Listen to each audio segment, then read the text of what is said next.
Hello YouTube and Patreon, this is Nathan P. Butler, and this is our project update for the month of June 2019. I'll apologize up front here, as I often do, for the lighting. It's the middle of the night again. I have not had a chance to record during the day in weeks at this point, since I guess it was June 9th when I recorded a whole bunch of From the Star Wars Home Video Library stuff during the day. So we're going to delve here into, of course, what's new fairly quickly. There's not a whole lot really to report on unusual things for this month, though I expect there'll be some news I can probably report next month on the publishing front relating to something I've been involved with in the past that I just can't really speak too much about just yet. So hopefully this will be a little bit shorter of an update for us, because I know, for me, it's late at night and I've got a throat injury. Apparently baby elbows to the throat. Not the best for speaking without it hurting like hell. But yeah, I know, of course, you have plenty of other things to do other than just watch me rattle on about the projects that I'm involved with. But first, let me say thanks to all those who are backers on my Patreon. That, of course, is patreon.com/NathanPButler, where you can find exclusive stuff. First, we have the Travelers of the Butler Universe. Those are the folks with that $1 tier getting the thanks on these episodes and in the next edition of A Saga on Home Video. Right now, those include Ben P. Stein, Martin Dahl, Austin Pierce, and S.W. Chris. Then we have the Denizens of the Butler Universe. This is that next tier up, that $5 tier where they get what the $1 tier gets, but also get access to those 2 per month at least audio commentaries that I produce for the Clone Wars and from time to time other things like Forces of Destiny. That tier includes Jeremiah Mustard, Chris Lewis, Jeff Ellis, Joey Zitzman, Stephen M., Sam Howard, Chris Morgan, Robert Medina, Bobby Craig, and Jason Hunt. So thank you all. Then, of course, we have the Nobility of the Butler Universe, those folks who do the $10 tier, which also gains them access, along with the stuff underneath it, to those exclusive monthly Q&A videos, where they ask the questions on Patreon, and I answer them in those monthly vids, month after month after month. Those include Brian Snook, Ennis, Gary Sherwood, Benjamin Handelman, and Andrew Bettis. So thank you to all of you. If you want to back it, again, it is Nathan P. Butler over on Patreon. Now, the last of these updates was posted on May 26th. Since then, on Patreon, the folks in that $5 tier or the $10 tier, the Denizens or Nobility, have gotten access to the commentaries I've produced for Duchess of Mandalore to wrap up the Mandalorian arc, the first Mandalorian arc at least, for the Clone Wars, and Death Trap, the beginning of the Season 2 finale arc for the Clone Wars. And those who are in the Nobility of the Butler Universe have also gotten access to the 18th of those exclusive Q&As. And yes, just to clarify, if you're someone who jumps onto Patreon, you do get access to everything for that particular tier, whether it was put up before your time or during your time. So for instance, if you jumped in now with that $5 tier, you'd get access to the Death Trap commentary that was just posted and everything posted prior to it. That is a lot of commentaries. In fact, just for the Clone Wars, that would get you 43 commentaries. But then there's also a couple up there for Forces of Destiny, so that's quite a bit for just jumping in the one time. Same thing, if you jump in that $10 tier, you get access to all 18 of those previous Q&As, along with being able to ask new questions for future ones. So as time goes on, if you're looking for content to watch or listen to, the value proposition just keeps growing over time as it adds to that library. Now, onto podcasts. Now, of course, I'm in 2 podcasts right now. That's Star Wars Beyond the Films with Mark Herleman and Cloud City Casino with Michael Morris, both on StarWarsReport.com, where I also post text reviews from time to time of books and things like that. That's, of course, the bigger StarWarsReport.com website, not my site by any means. So, for Cloud City Casino, we actually had the most recent episode released prior to that last project update, so no new episodes since then, but Michael and I did get together to record a few hours ago. So we should be seeing an episode soon of Cloud City Casino that's going to cover things like impressions of Jedi Fallen Order from E3, some thoughts on Star Wars Outer Rim, thoughts on Vader Immortal Episode 1 for the Oculus Quest, and a few other little tidbits here and there of other news. I should also note, before I forget about it, that if you check out the Facebook pages for Cloud City Casino or Star Wars Beyond the Films, either one, be facebook.com/either Cloud City Casino or SW Beyond Films, you're going to be able to check out video gameplay of the entirety of Vader Immortal Episode 1. Basically, the Oculus Quest allows you to stream live to Facebook, but it's either going to be just the video with your commentary and no game sound, or it's the video of the game and the game sound but no commentary. So I did a full run through of Vader Immortal with the game sound, so you can see that story if you're not going to be able to pick up an Oculus Quest or Rift yourself. So that is up there. I streamed it to my personal page, which is the only thing it allows you to do, but then downloaded the video and shared it through the Star Wars Beyond the Films and Cloud City Casino pages. I may try to share it through YouTube also, but my guess is it'll be slapped down copyright-wise pretty much immediately, because all of the music in it would probably be flagged, like anything else, right? But it is me playing the game rather than anyone else, so there's that. As far as Star Wars Beyond the Films, shortly before the last project update was when I posted a text-based review look, non-spoilery, at Vader Immortal Episode 1, and then shortly after that update, we had the release of Star Wars Beyond the Films Episode 242, which is our review of the book Master and Apprentice by Claudia Gray, which is a book that we were both kind of surprised by when we had a chance to read it. I've also posted 2 new text reviews since then, a non-spoiler text-based review on StarWarsReport.com of Alphabet Squadron, which is the novel by Alexander Freed, and C-3PO Does Not Like Sand, which is sort of a kid's book. It's one that, oddly enough, I was sent both a uncorrected proofs review copy and a regular review copy from Disney Lucasfilm Press on that one, which was somewhat unexpected, so I wanted to make sure a text review got up. Otherwise, we probably wouldn't hit it until we got to the year in review, which is not very timely at all.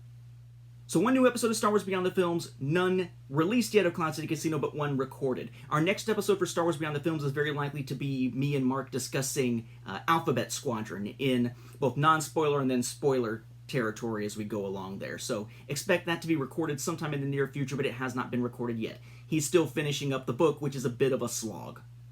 Then, of course, the rest of the new stuff is going to be found on YouTube. So we had, let's see, just in chronological order here, on May 29th, we had a quick review, a quick look at Rise of the Separatists, a source book, the newest source book so far for the Star Wars RPG line from Fantasy Flight Games. We also took a quick look at the hardware and such for the Oculus Quest on May 30th.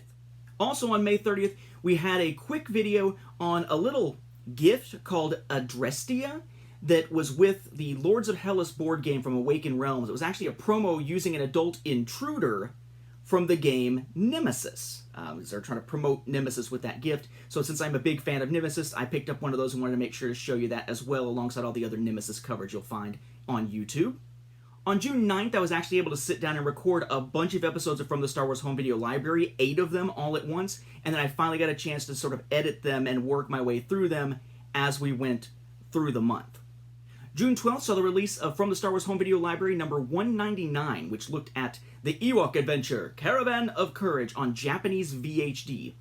Then on June 13th, we had the release of the 200th regular episode of From the Star Wars Home Video Library, which is awesome, but I've already put together so many of those little intermission episodes or those little supplemental episodes that we're actually probably closer to 300 now, so 200 didn't matter that much. But for that one, I decided to cover all of the toys based on the Clone Wars that came with DVDs. We'd seen the DVDs before, but never the actual toy packages, and I'd hunted them all down, so we finally got to look at all of them. The Malevolence ones, the Geonosis ones, and the Bounty Hunter ones, all in one good shot there. Then for episode 201, we took a look very quickly at the Lightsaber Battles mini DVDs that came with some lightsaber toys at one point. Then for episode 202, we circled back to the bonus lightsaber action DVDs to take a look at 2 more variants of that DVD and 1 more packaging variant in terms of actually looking at the way it was packed in with a lightsaber toy. That was followed up by episode 203, where we took a look at what the real label and the error label look like for the Ewoks Volume 1 single episode version from J2 Communications back in 1990. Then episode 204 looked at Best of the Muppet Show Volume 2 from the US on VHS and DVD, which is, of course, the VHS and DVD that include the episode that featured the stars of Star Wars, basically Luke, C-3PO, R2-D2, and Chewbacca in an episode of The Muppet Show. Then in episode 205, we took a look at the regular South Korean Blu-ray release of The Force Awakens. That actually wrapped up all the non-DVD coverage for The Force Awakens from South Korea. We're going to be taking a look at Rogue One, The Last Jedi, and Solo soon in their non-DVD forms, and then have one episode that'll just have the DVD versions of all 4 in one episode. I've actually completed that South Korean set of the Disney-era Star Wars films, and just need to actually record about the rest of them at this point. Then the last episode from the Star Wars Home Video Library released since the last update was episode 206, where we looked at yet another release, another variant of friggin' Spaceballs. Then finally, the last video released prior to this update was my quick look, well, quick for me, about 45 minutes or something like that, a look at the contents and some of the game mechanics of the new Fantasy Flight Games Star Wars game Outer Rim, which I really, really enjoy. Beyond that, just to give you a sense of where any of the books and such stand, again, there's something I'll probably be able to talk more about next month, but when it comes to Greater Good / Echoes, that is in process right now. All the files and everything are off to the publisher. He's working on all that stuff like layout and whatnot. The cover art is pretty close to being finalized at this point. We did make a small change. We're adding a page. A friend of mine who actually lived with me for a while, who for a while I would have considered like a brother, who I had sort of lost touch with in the last few years, mostly because we've lived in different states now, he committed suicide on my mom's birthday this year. He committed suicide on June 12th. And we decided that since he was actually around when Greater Good and Echoes were both being written, or at least published, and he actually has a character named after him in Greater Good, and he, in a lot of ways, is the basis with me for some of the character actions between a couple of the main characters in Echoes. It was only fitting that as that new edition was being published, that it would include sort of an in memory of type page to him. The publisher, Jim Wilder, is great as far as being able to work with the people that he's publishing for and everything. And he had no problem jumping. He's like, yeah, we absolutely can do that. So that is a minor change being added, but it hasn't really slowed the process or anything, really. As far as a Saga on Home Video, second edition to come out whenever I'm able to do it, hopefully within the next couple of years. No new pictures taken recently, but my plan is to take some more pictures soon and continue just updating the black and white pictures with colored pictures, the grayscale pictures with colored pictures, and once that's done, that's when I'll start writing new material as I go along. So, still a work in progress, but, it is proceeding apace. Beyond that, not a whole lot new to report. By the next time we speak, summer school will be over. Yes. I actually kind of like summer school sometimes better than the regular school year. The pacing is much faster, but the constraints to make sure the students are actually doing the work moves along faster, and it's not nearly as many phone calls to make. So it feels like it moves at a better pace and is less bogging me down sometimes as some of the busier times of the regular school year does. But that will be done by the next time we speak. I'll have about a week and a half of freedom, and then we are right back in the mess, as Maz would say. We will be right back into a regular school year and whatnot. So, summer just zooms by, and there's really not much of a summer on this end. But as I get time, I'm going to try to sit down and do some more of those bursts like I did from the Star Wars Home Video Library, where I was able to get 8 episodes recorded in a shot. Try to do something like that. I've got enough research done now to probably record another maybe 5 episodes from the Star Wars Home Video Library soon. I need to get the episode edited that's already recorded, that is a Kickstarter look at the game 1066 Tears of Many Mothers, or Tears to Many Mothers, excuse me, to, not of. And then I need to get episodes recorded for Gloom of Kilforth 2nd Edition, and let's see, what else? And Siege Storm. But I'll be getting those together as soon as I'm able, along with a Nate's Favorite Deck Building Games episode on Ascension. Was it Skulls and Sails, I guess is the newest one that just came out. So there's stuff sort of in the queue ready to go that I need to actually either record or edit, and we'll be seeing those here in the near future. I'm not quite sure where I'm turning, though, next when it comes to From the Star Wars Home Video Library. Now that I've got all those South Korean releases, I'm not sure if I start going for more UK stuff, more Japanese stuff, more oddball stuff. Like I've got one item coming to me from Thailand right now, just because it was kind of a cool item that I happened to run into. I thought would make a nice little sidebar in the book. So not really sure. But certainly at least a little bit of my extra summer school pay hopefully will be able to be spent on some Star Wars stuff. And I do have some stuff coming in the mail to me right now that'll be able to be featured on the show sometime soon. So never fear, new episodes coming soon, even though summer is as busy as pretty much every other time of the year. With that, though, thank you very much for your interest in all these projects, in the Patreon, in the YouTube channel, and everything else. If you'd like to leave a comment, feel free to do so, but I will be back in about a month with another of our project updates and plenty of content, hopefully, in between. Thanks again.